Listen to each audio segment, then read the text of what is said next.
Katika mkutano wa waandishi wa habari ikiwa leo ni Septemba 5, Jumatatu 2022, na kuelekea mchezo wa kesho Yanga dhidi ya Azam FC Dar es Salaam Derby. Mbele yenu ni kocha Nasreddine Nabi, atakwenda kuzungumza kiufundi kuelekea mchezo huo hapo kesho.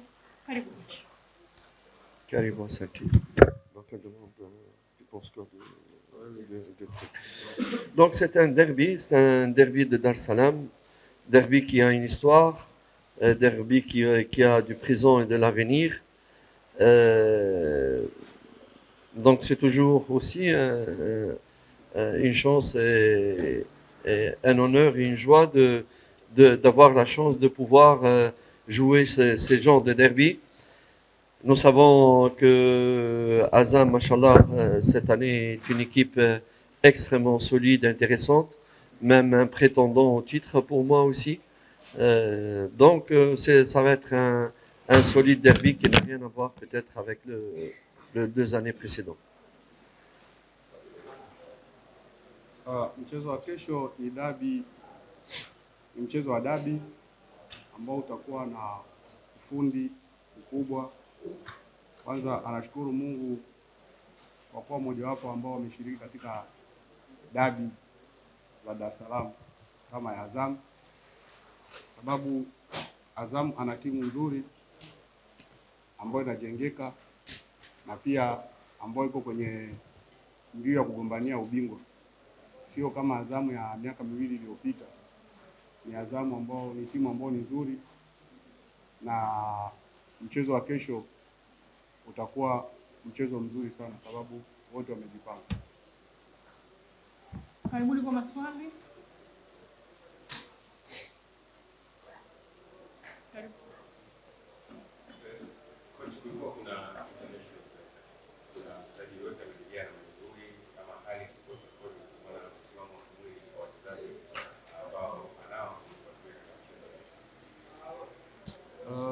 Il y avait les trêves internationales, et puis le championnat n'aurait pas donné.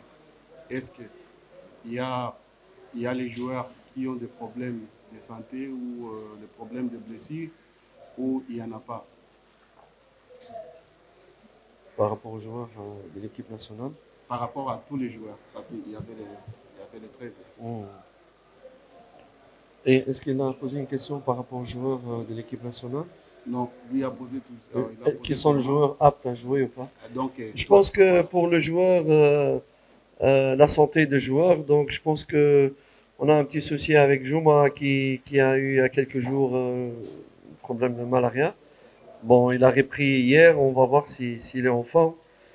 À part cela, donc on n'a pas vraiment de blessés. Même Diarra qui était blessé, et il revient petit à petit. On va décider aujourd'hui si c'est lui qui va commencer ou pas. Sinon, le reste, ça va. Kutokana na swala ya majeruhi baada ya international break, ambaye alikuwa na tatizo kidogo ni Juma Shabani ambaye alikuwa anasumbuliwa na malaria, lakini hivi alhamdulillah anaanza kurudi. Amefanya mazoezi jana na leo wataangalia kama anaweza kaanza kwenye kikosi cha kwanza ama vipi. Mwingine ambaye alikuwa majeruhi ni Diarra, lakini anaendelea vizuri na pia anaanza mazoezi pamoja na wengine. So wataangalia mazoezi ya leo kama yeye atakayeanza ama ataanza mwingine. Pour le joueur de l'équipe nationale, on ne sait pas encore. Comme leur première séance, ce sera aujourd'hui. On n'a pas une idée sur leur état de santé et leur état mental. Donc aujourd'hui, on saura un peu plus. Kuhusu wachezaji ambao walikuwepo timu ya taifa wamerudi, na leo nitakuwa nawaza ni leo ndio watafanya mazoezi yao ya kwanza kutoka wajiunge na timu ya taifa. So atawaangalia jinsi watakavyoripoti mazoezini, kama watakuwa vizuri kiafya ama vipi. So leo ndio majibu yatatoka kuhusu waliokuwa timu ya taifa. Swali la pili.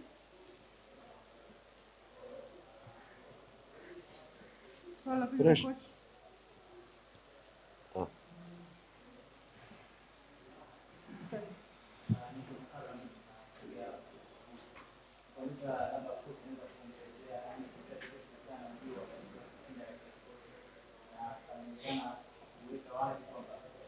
tuzungumzie kuelekea mchezo wa kesho.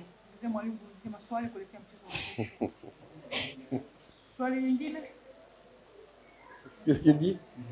No, don't talk about it. Non. Subiri, no problem. I know the susceptibility. Il demande si comment vous parlez pour l'arrivée de Kissi là et quel impact qu'il va mener à l'équipe. Sawa dada? Swali jingine? Safi. Swali? Amemaliza? Okay, karibu.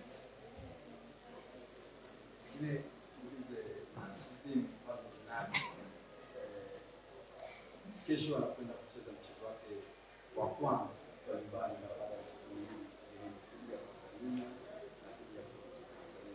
Ingine kwenye hili kama tutegemee kijana cha ziada hasa baada ya yake kuwa katika mapumziko na shaka kwa vizuri na mapumziko bora ambacho tutakuwa kwa furaha kwa hiyo.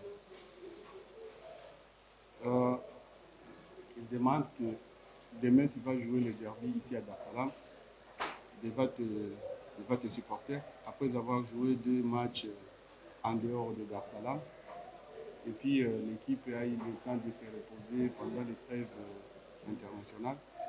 Alors, qu'est-ce que vous promettez à tes supporters pour le match de demain? Donc, d'abord, on ne s'est pas reposé. Au contraire, on a doublé dans l'intensité et la charge du travail. Comme vous savez, nous avons eu une pré-saison très très courte. Nous n'avons pas été prêts à 100% pour la Super Coupe et les 2 matchs qui ont suivi. Nous avons profité de cette trêve internationale pour doubler la charge de travail qui va nous donner du meilleur pour la suite. Donc nous avons très bien travaillé. On ne s'est pas reposé. Maintenant, qu'est-ce qu'on promet à nos supporters? Il n'y a pas de promesse aux supporters. Il n'y a que du travail, du sérieux et du sens de la responsabilité.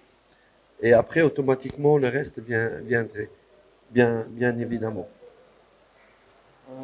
Kwanza sio kama walipumzika kipindi ya international break.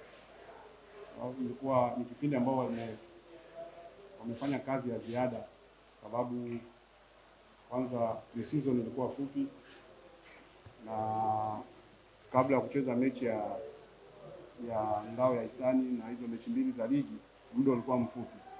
So ilipokuja international break wakaitumia kufanya kama pre-season ili waendelee kufanya mazoezi kwa pamoja, kutengeneza kikosi ambacho kitakuwa imara.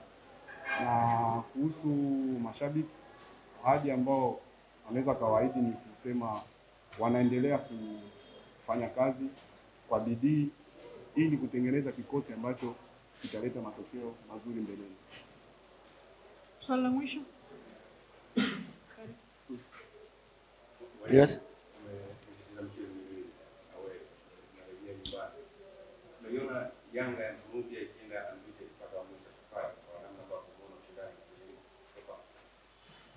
Tu as déjà joué des matchs en dehors de Dar es Salaam. Est-ce que tu vois les Yanga de cette année déterminés sans perdre comme les Yanga de l'année passée, compte tenu de la compétition, de la concurrence que vous venez de voir du championnat cette année? Je pense qu'on n'a pas ça dans notre tête. C'est que ce qu'on a dans la tête, notre principe, c'est d'être très sérieux pour chaque match, d'être humble, d'être responsable vis-à-vis au club, vis-à-vis des supporters du club, vis-à-vis du comité de club, parce que c'est une grosse responsabilité. Notre objectif chaque semaine, c'est de regarder, de prendre chaque match qui arrive avec énormément de sérieux et tout faire, tout préparer pour qu'on puisse gagner le match qui arrive. Et on prend chaque fois match par match, sans laisser les joueurs un peu tomber ni dans l'euphorie, ni dans l'autosatisfaction. Et c'est comme ça, on n'a pas de plan sur le long terme, toujours du sérieux. Et c'est ce qu'on essaye de mettre dans la mentalité des joueurs. Et c'est ce qui, je vois actuellement vraiment chez mes joueurs, c'est qu'ils ont vraiment le sens des responsabilités. Kwanza malengo ni kufanya vizuri, na ili kufanya vizuri inabidi kufanya kazi ya ziada. Kitu ambacho anachokiona ni kuambia wachezaji kujituma, kujitolea na kutokulewa sifa. Inabidi ina maana kujishusha. So kwa jinsi anavyoiona ligi, so lazima kwenda unaandaa mechi baada ya mechi. Sababu hakuna mechi ambayo ni ndogo, mechi zote ni kubwa. So lazima uandae ili upate matokeo. Na utakapoandaa vizuri mechi zako lazima utapata matokeo mazuri. Ila kusema kama malengo ni ile kusema moja kwa moja tunaenda kwenye unbeaten bila kuandaa timu, sio hivyo. So lazima waandae mechi baada ya mechi. Mwisho kabisa, zungumza na washabiki wa penzi wa soka wa NBC Premier League, hasa hususan wa Yanga, na waahidi nini hapo kesho? Pour la dernière chose est de parler avec les supporters, les amoureux du football, les supporters de Yanga, les supporters de NBC Premier League. Qu'est-ce que vous les promettez pour le match de demain? Vraiment, je pense que on s'attend à que ce soit un match très très disputé, très intense. Pourquoi il va être très intense? Parce que Azam a une très bonne équipe, de très très bons joueurs. Yanga aussi, elle a de très bons joueurs. Et il y a eu aussi un changement d'entraîneur chez Azam. Donc il va avoir peut-être une réaction différente, même une organisation de jeu différente à ce qu'elle a été avant. La preuve que je m'attends à un match très intense, j'ai été 2 ou 3 fois voir Azam avec mon ancien collègue, pour vous dire à tel point je donne du respect et de l'importance j'ai même été à Zanzibar pour voir Azam, tellement je sais que c'est une équipe très très solide par rapport peut-être aux 3 années précédentes. Et je prends au sérieux tout cela. Et ce qui est sûr, que le match va être intense. Il va être spectaculaire et il va avoir des buts aussi. Donc, tant mieux pour le football ici en Tanzanie, pour les spectateurs. Et j'espère que Dieu, Allah subhanahu wa ta'ala, va nous aider pour gagner ces 3 points qui vont pas vraiment être faciles. Les chances de des équipes vont être à moitié. Ni mechi ambayo itakuwa kwanza, itakuwa mechi nzuri ambayo itakuwa na pressure kubwa kwa pande zote mbili, sababu alienda karibia mara 3 kuangalia Azam. Ni timu nzuri na wachezaji wazuri. Yanga pia ni timu nzuri na wachezaji wazuri. So mechi itakuwa ni nzuri kabisa ya kikubwa. So matokeo, hakuna mbali atakasema matokeo moja kwa moja kusema kama matokeo fulani atashinda fulani atafunga, sababu ni mechi kubwa na ni mechi ambayo ni nzuri. Sababu Azamu wana kocha mpya ambaye lazima atakuja kwa kujipanga ili apate matokeo mazuri. Na wao pia hawezi wakaacha hicho kitu, lazima wapambane ili kupata matokeo na kuonesha Mungu akisaidia pointi 3 yatapatikana, lakini ujiandae kuona mechi nzuri yenye ushindani. Asante sana coach, na natakia maandalizi mema mchezo hapo kesho. Karibu. Tumemaliza sehemu ya kwanza na sasa tunaingia sehemu ya pili ambayo ni Azam FC, na tayari wameshawasili. Kumbuke kwamba mchezo huo ni mchezo mechi namba 18 mzunguko wa 3.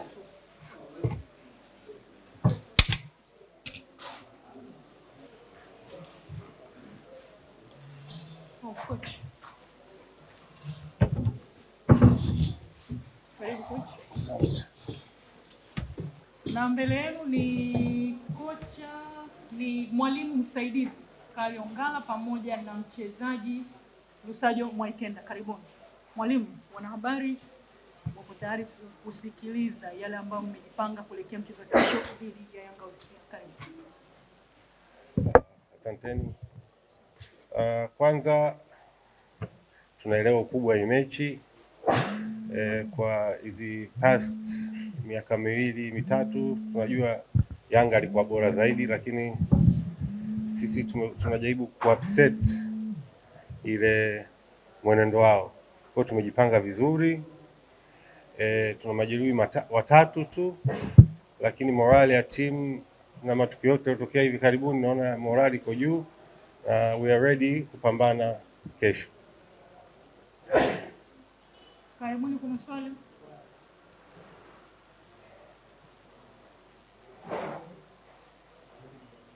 Swali kwa mwalimu?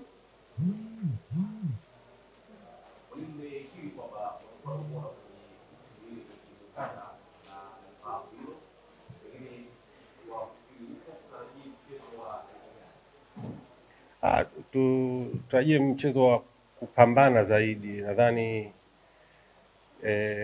kuwanyamazisha washabiki wao, kwa sababu wale washabiki wanaongeza nguvu sana. Kwa hiyo kitu cha kwanza ni kuweza kuweka kimya mashabiki na tuanze kuimplement plan yetu. Swali pili. Sawa, kwanza Mwingereza maandalizi na mambo msimu wa lakini kuna kucheza mechi kwa shireni kwa ufundi hamna urefu wa soka na bara hasa kwa msimu mwingine mtatu na pamoja na kufundisha lakini msimu mzima zaidi. Pengine haiwatii uoga kwenye mchezo wa kesho dhidi ya Azam, ugeni wenu kwenye ligi, kwa sababu unaounda benchi la ufundi kwa hivi sasa hakuna mtu ambaye anakaribia msimu mmoja ndani ya Azam. No, sioni hivyo, kwa sababu wachezaji wetu ni wale wale wanaocheza ligi kila siku. Kwa hiyo for me, yani ni kitu kwa sisi kukaa kwenye benchi pale ni kitu rahisi, kwa sababu tunaamini wachezaji wetu wametoka kwenye ligi hapa hii, wapambanaji. Kwa hiyo tumi hatuwezi kuzungumzia kama Yanga ni bora sana uanze kuogopa. Hapana, hamna. Tuko tayari kushindana, kupambana na tukiweza tuchukue point 3. Swali nyingine? Coach, kwenye mechi ambayo ilipita ambayo ilisimama ama mteko kwa baada ya mwalimu kwa mwingao wa bench, inaonekana kuna improvement hasa kwenye attacking, kwa maana kulikuwa na kasi zaidi baada ya kutoka mkakati. Kuna vile ambavyo timu ilikuwa inacheza. So, nataka kujua hilo ni eneo pekee ambalo baada ya take over imelifanyia kazi kwenye kipindi kifupi, ama kuna maeneo mengine ambayo yamekuwa yakitiliwa mkazo kwenye maboresho? Of course tumeongeza kwa coach Abdi apotoka, tuliona kuna mapungufu kidogo tukaongeza. Kwa hiyo ni constantly kila siku tunafanyia kazi. Swali nyingine? Karibu. Hizo kutoka Soketo. Mwalimu, zamani hapo mtaje kwamba kuna majeruhi watatu.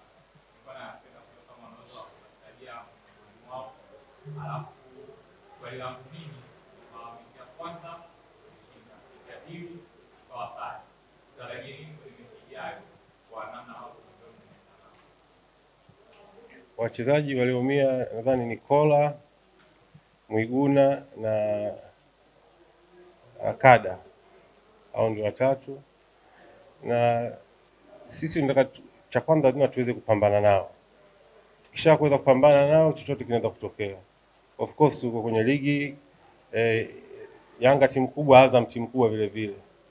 Kwa hiyo yule ataanza vizuri na kumaliza vizuri ndio ataonekana mshindi wa mechi hiyo, lakini sisi tunataka point 3. Swali la mwisho?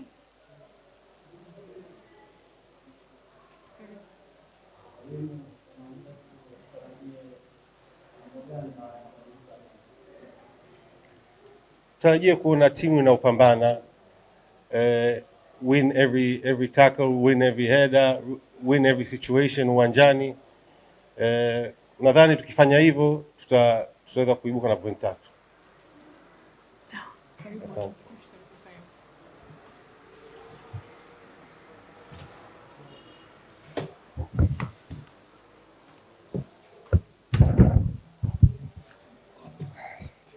Lusajo, yapi ambayo mmejipanga nayo karibia wiki nzima? Mmejipanga vipi maandalizi kuelekea mchezo kesho ambao ni mchezo mkubwa unaozungumziwa kama wanasema Dar es Salaam Derby? Kwa nyinyi wachezaji mmejipanga vipi kuhakikishia washabiki wapenzi wa soka wa Azam FC pamoja na NBC Premier League? Karibu. Kwanza niweze kumshukuru Mwenyezi Mungu mpaka kutufikisha siku ya leo. Timu kama timu tumejipanga vizuri na nipo hapa kwa ajili ya kuwakilisha yale walioyazungumza wachezaji wenzangu kuelekea kwenye mchezo huu wa leo. Huu mchezo wa kesho. Wachezaji wenzangu wana hali, wana morali hali ya juu katika wapa mchezo, ukizingatia tulitoka kupata matokeo ya kusuluhu na Geita katika mchezo wetu wa mwisho, na ligi imeanza katika kasi ya hali ya juu. Kwa hiyo tunatumaini katika siku ya kesho tutapata matokeo mazuri. Kila mchezaji ana hali katika wapa mchezo, kwa hiyo hapo ni changamoto kwa walimu katika kuchagua yule yupi atakayeenda kuwakilisha katika mchezo wa kesho. Maswali matatu kwa Lusajo. Asante. Tunasema wachezaji ndio wanafanya kazi kwa ajili ya mwalimu. Anachowapatia wanatakiwa kufanya ili mwalimu awe bora. Walimu wa kwanza hawapo kwenye timu. Subjected to the performance. Kwa maana ya kwamba wachezaji hawakudilika kwa shughuli, ndio. Mnachukuaje hili ili kuhakikishia usalama wa walimu ambao wanacheza? Baadhi ya kwanza twende katika mchezo wa kesho. Katika mchezo wa kesho sisi tutaenda kwa ajili ya kupambana zaidi, kwa maana kila mtu ni anaofahamu ubora aliyokuwa nao Yanga na ndiye mtu aliyechukua ubingwa katika msimu uliopita. Na mpaka muda huu yani hajapoteza mechi kwa kipindi kirefu. Sisi tunataka twende katika historia ya kumpotezea mchezo katika kipindi kirefu ambacho alichokuwepo bado hajapoteza, na tutahakikisha tunapata matokeo mazuri katika siku ya kesho ili kulifanya benchi letu liwe katika malengo mazuri katika kuelekea msimu huu. Swali karibu. wangu kwa mchezaji mwekeni. Hivi karibuni Azam FC ilikuwa na aina mfululizo mzuri wa matokeo pindi wanakutana na Dar es Salaam. Psychological, nini kama wachezaji na waathiri kiasi gani kuelekea katika mchezo? Sisi kama wachezaji inatuathiri katika namna moja kwa nini kila tukikutana nao kwa kipindi cha hivi karibuni tunaenda kupoteza. Hilo ni swali kwetu sisi kama wachezaji, na ukizingatia katika kikosi chetu sasa hivi tumechanganyika, kuna wakubwa na ambao wachezaji ambao tunaokuja. Hao wakubwa huaga tu wanakaaga na sie wadogo, na kuelekea katika mchezo huu tumeweza kukaa kama wachezaji kuangalia wapi mapungufu yetu, wapi tuongeze ili kwenda kupata pointi 3 katika mchezo huu wa kesho. Swali mwisho.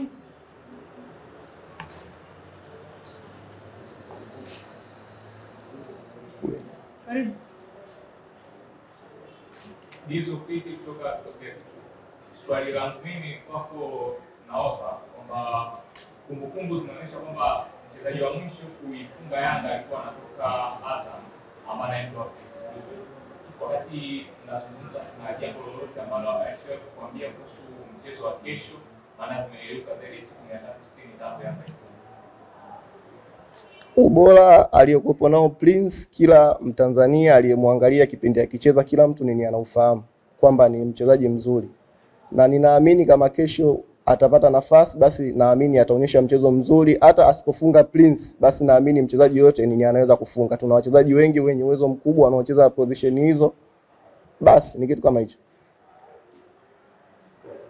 Bwana Soshi.